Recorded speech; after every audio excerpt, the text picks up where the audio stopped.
Alright then, Stoke fans, it's a top of the table clash with Stoke taking on Coventry. It's first versus second, and with that being said, Mark Robins of course faces his former team, but he's got a big decision to be made. Does he stick with the same starting 11 that took on Oxford in the midweek game, or could we see the same 11 that started in the 5-1 win against Bristol City? It's an interesting one. Could we see the likes of Pearson and Cresswell come back in for this one? We'll have to find out, but with that being said, let's get talking. What a superb last few weeks it has been for the Potters. Absolutely superb. 3 wins on the bounce, superb results, and of course rounded off with the last tie being that 3-0 win against Oxford. What a win away from home, a midweek game. Mark Robins of course did make a few changes, and Zonzi came in, Seko, Bocat came in as well, and you know what, we're still building that momentum. The one thing you talk about with teams that do well in the Championship, they build momentum by going on these winning streaks or not losing streaks kind of things, but also building up the points, but having that confidence. And I think last season,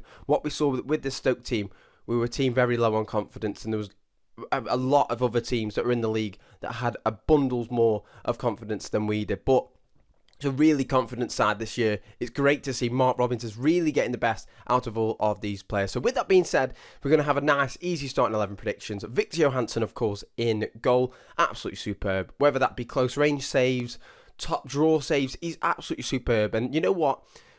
We could obviously not lose him, but have interest in him in January. If we can keep him and have him till the end of the season, Stoke have every single reason to be where they are come May. It's going to be an exciting one, but fingers crossed we can hold off the interest that a number of these Stoke players might have in January. So then, back four, we of course saw Eric Bocat come in that back four on the Oxford game.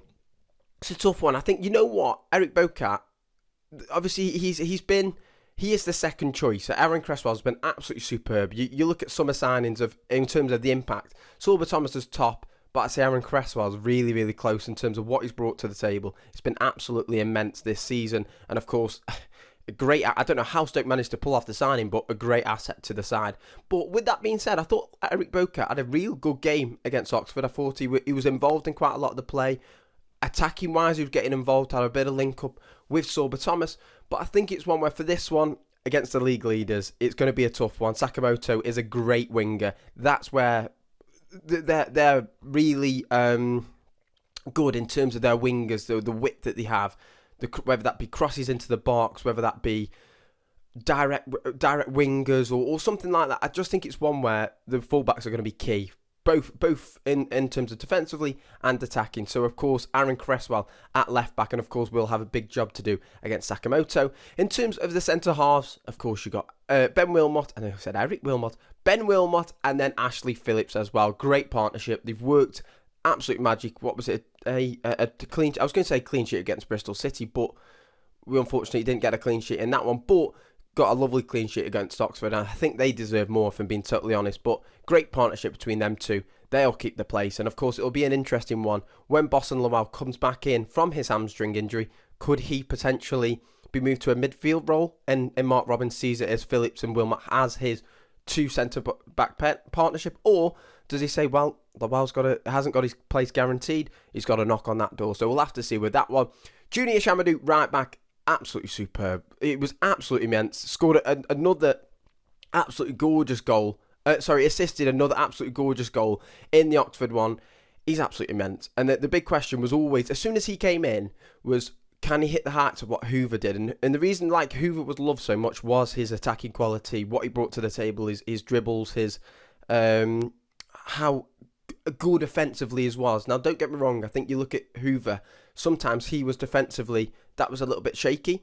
And you see the similarities between Shamadou, but he's been absolutely immense. For me, he's then skyrocketed above Hoover. And I think Shamadou has made that right back place his own. He's developed, he's grown, and there's so much more to give. And I think, you know what, it's so great to see that, yes, because he's getting the goals and the assists that he's being talked about, but also how just solid he's been. He's such a solid player, and he really has made that right back role his own. Now, the midfield, that's the interesting one. We, of course, saw Nzonzi and Seko play there. I thought Nzonzi, as well as getting his goal, had a really, really strong performance. Don't get me wrong, I think first 10 minutes, a little bit shaky at times, but was absolutely superb. Whether it was that his aerial duels or intercepting the ball, his tackles, I thought, you know what? was immense, was a key standout as to why Stoke won that Oxford game. And I think you look at this one, he played the vast majority of the game, but you then look at, say, Seko got brought off early in that second half. Was that an indication to who's going to play against Coventry?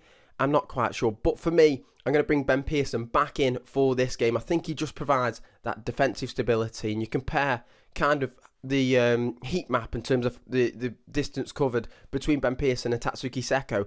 Seko's a bit more offensive, and I feel like Ben Pearson, especially for this game, just going to provide us that little bit more defensive cover that we'll need.